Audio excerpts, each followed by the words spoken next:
நிறைய பேருக்கு ஒரு ஸோ அந்த திருமணம் நடக்காமல் இருக்கிறவங்களுக்கு சீக்கிரம் திருமணம் நடக்க ஒரு நல்ல பரிகாரம். சரிங்க சார். நான் யாரையும் இவங்க இதை சொன்னது தவறு அப்படின்னு நம்ம யாரையும் அவங்கவுங்க சொல்கிற விஷயத்தில் ஒரு சரி இருக்குங்க சார். அதில் வந்து ஒரு யூடியூப் சேனலில் வந்து ஒருத்தவங்க வந்து ஒரு கோவிலை பற்றி சொல்லியிருக்காங்க. அந்த கோவில் எங்கே இருக்குதுன்னு அவங்க சரியான ஒரு தகவல் வந்து சொல்லலைங்க சார். அந்த கோவில் அவங்க சொன்னது சரியான தகவல். இது அனுபவ ரீதியாகவுமே இது பார்த்த விஷயம் இல்லை, காட்டல. நான் பார்த்தேன், நான் காமிக்கல, நான் சொல்கிறேன். ஆனால் சீக்கிரமாக கல்யாணம் ஆகிறதுக்கு நம்ம கோயிலுன்னு பார்த்தீங்கன்னா கோவளம் பக்கத்தில் திருவான்மையூர் டு மாமல்லபுரம் இதுக்கிடையில் கோவளத்துக்கு பக்கத்தில் நித்திய கல்யாண பெருமாள் கோவிலுங்க சார். இது வந்து ரொம்ப ஃபேமஸான கோவில். இங்கே வந்தால் உடனே அவங்களுக்கு கட்டாயம் கல்யாணம் ஆகிடும். இது வந்து பௌர்ணமி நாளில் ரொம்ப விசேஷங்க சார். முகூர்த்த நாள், பௌர்ணமி நாள்.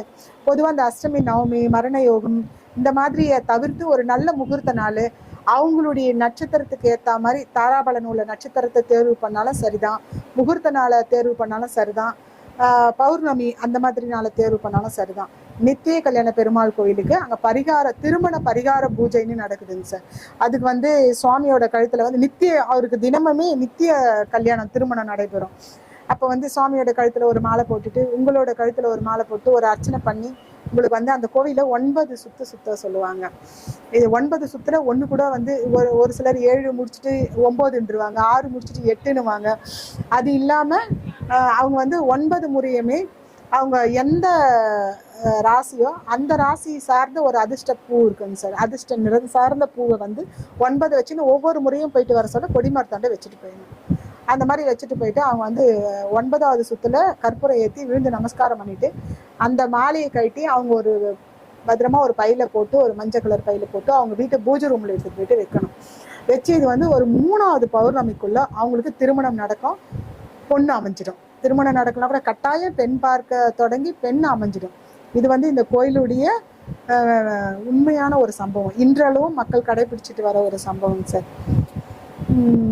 இது சார்ந்து நம்ம வந்து இது இல்லை ரொம்ப லாங்ல இருக்காங்க, இங்க நித்திய கல்யாண பெருமாள் கோவிலுக்கு வர முடியாது, இல்லை நான் வெளிநாட்டில் இருக்கேன், இந்த கோயில் எங்கே இருக்குன்னு தெரியாது, இந்த கோவிலெல்லாம் நமக்கு தேடி கண்டுபிடிச்சி இந்த வர முடியாது அப்படின்னு நினைக்கிறவங்க என்ன பண்ணலாம், மல்லிப்பூ அவங்க வந்து மல்லிப்பூவை பூஜை ரூமில் தினமுமே அவங்க சாமிக்கு மல்லிப்பூ படைங்க.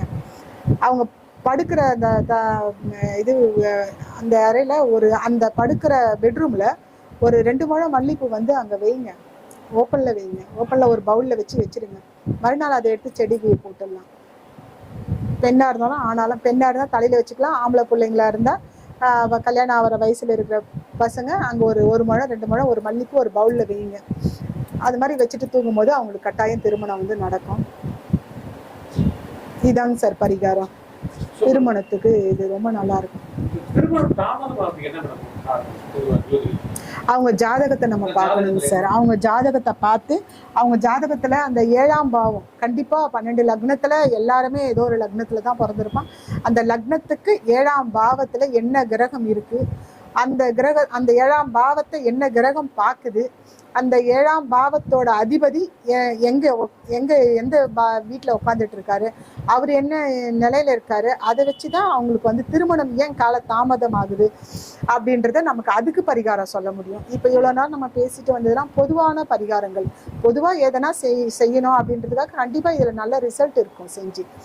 ஆனால் திருமணம் கால தாமதம் ஆகுது, இல்லை நிச்சயம் முடிஞ்சு திருமணம் நிற்குது அப்படின்றது அவங்க தனிப்பட்ட ஜாதகத்தை நம்ம வந்து பார்க்கணும் சார். ஜாதகத்தோட 7ஆம் பாவம், 7ஆம் பாவத்தில் இருக்கிற கிரகம், 7ஆம் பாவத்தை எந்த கிரகம் பார்க்குது, அந்த மாதிரி அதனோட அடிப்படையில் அந்த விதியில அவங்களுக்கு வந்து நம்ம பரிகாரம் வந்து சொல்லணும் சார். வேற